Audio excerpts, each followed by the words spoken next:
I guide you to download YouTube videos to phone. So let's hop into the YouTube, and from there you need to go for any of the video that you need to download.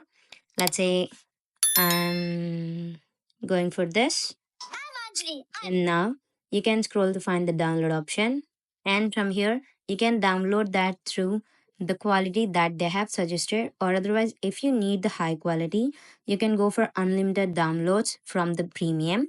So I can tap on download medium quality right now, or otherwise I can tap on full HD. So if you need HD, you can tap on get premium. From there, it will take you to the page where you can get your YouTube premium. You can tap on get YouTube premium, and you can select the plan whichever comfortable to you, and you can tap on confirm. From here, you can select the payment method and you can pay through that, and after that, you can enjoy the YouTube premium.